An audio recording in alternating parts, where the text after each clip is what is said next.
জান্নাতে গিয়ে যদি জাহান্নাম হারাম বানাতে চান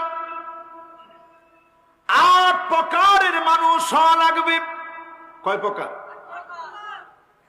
এই 8 প্রকারের মানুষ হয়ে আজকে এখান থেকে যাব। 1 নম্বরে আল ঈমান বিল্লাহ ওয়া হুব্বুল্লাহ। কসম আল্লাহর, ঈমান যদি আপনি আনেন, ঈমানের দাবি যদি আপনি করেন, আইউল কাফিন নারি ফায়ুহরাক, আগুনের ভিতরে ফেলে দিবে। আসিয়ার মতো জালেম ফেরাউন আগুনের ভিতরে ফেলে দিবে। নমরুদের মতো জালেমরা জুলুম করবে। কারুনের মতো টাকাওয়ালা জালেমরা জুলুম করবে। এই জুলুমের পরেও যদি ঈমানের পথে আপনি থাকেন, আল ঈমান বিল্লাহ, ঈমান যদি আপনার মজবুত হয়ে যায়, আইউল কাফিন নারি ফায়ুহরাক, আগুনের ভিতরে ফেলে দিবে, জেলখানায় নেবে, হাতের ভিতরে কারা পরায় দিবে, পায়ের ভিতরে বেড়ি পরায় দিবে, কোমরে দড়ি লাগায় টানবে, একবারের জন্য ঈমানের পথ ছেড়ে দিবে না। ঠিক কিনা বলেন? এখনই যদি আগুন খনন করে আপনাকে ফেলে দেয়, ঈমান দুর্বল হয়ে যাবে। ফাঁসির মঞ্চ যদি সাজিয়ে ফেলে, ঈমান দুর্বল হয়ে যাবে। আল্লাহ নবী হাদিসের ভিতরে বলেন, আইউল কাফিন নার, আগুনের ভিতরে ফেলে দেওয়া হবে। ঈমানের পথ থেকে যারা লড়বে না, এমন ঈমানদারদের জন্য যিনি জাহান্নামের আগুন হারাম বানায় দিবেন, তিনি কে? সব সময় ঈমানের উপরে যারা চলবে, কসম আল্লাহ, জাহান্নামের আগুন হারাম করে জান্নাত তাদের জায়গা হবে। জোরে করে আল্লাহু আকবার। 2 নম্বরে আসেন আমার ভাইরা, আসসালাতু আলা ওয়াক্তিহা, 5 ওয়াক্ত নামাজ পড়বেন ওয়াক্তমতো, আলা উযুইহা ওয়া মাওয়াকিতিহা ওয়া রুকুইহা ওয়া সুজুদিহা। 5 ওয়াক্ত নামাজ পড়েন, সময় মতো সুন্দর করে ওযু করে, রুকু করে, সিজদা করে নামাজ পড়বেন।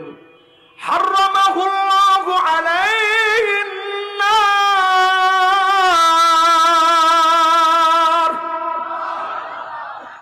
5 ওয়াক্ত নামাজ সুন্দর করে যারা আদায় করবেন, তাদের জন্য যিনি জাহান্নামের আগুন হারাম বানায় দিবেন, তিনি কে?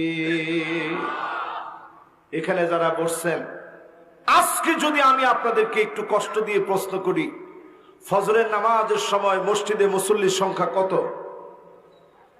ইমাম সাহেব কে কে আছেন একটু হাত তুলে তো দেখি। সুবহানাল্লাহ, অনেক ইমাম সাহেবরা আছেন। এবার হাত নামান। ইমাম সাহেব বলেন তো, আজকে ফজরের সময় মুসল্লির সংখ্যা কত? ইমাম সাহেব এমন হাসি হাসছে, হুজুর এ কি বলার মতো সংখ্যা? ফজরের সময় তো হুজুর মুসল্লির সংখ্যা, আমি মুয়াজ্জিন সাহেব আর সাথে 3 জন মুসল্লি, তাহলে মোট কয়জন?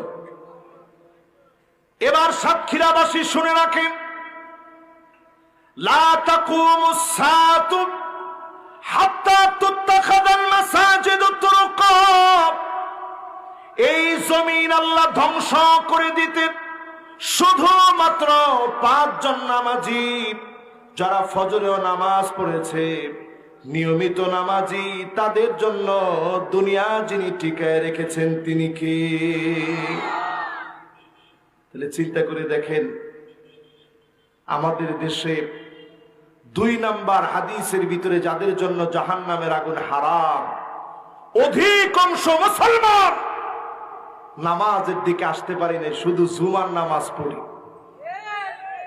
ঠিক কিনা বলে? পার্লামেন্টে কত কিছুর কথা হয়, কিন্তু আমার পার্লামেন্টে যদি নামাজের কথা একবার এস্টাবলিশড হয়ে যেত, আল্লাহ কসম, আফগানের যে চিত্র শুরু হয়েছে, আমার দেশে এরকম চিত্র শুরু হয়ে যেত। ঠিক কিনা বলে? সবাই তো খুব বেশি সময় পায় নাই। এই সরকার 15 বছর পার করে নতুন করে আসছে ক্ষমতায়। এই 5 বছরে যদি শেষ করেন কত বছর হয়? এই 20 বছরের অর্জন হিসাবে নামাজের ব্যাপারে আইন আনে, আল্লাহর কোরআন দিয়ে কয়েকটা আইন পাশ করেন। বিশ্বাস করেন আমার দেশের চিত্র যিনি পাল্টায় দিবেন তিনি কে?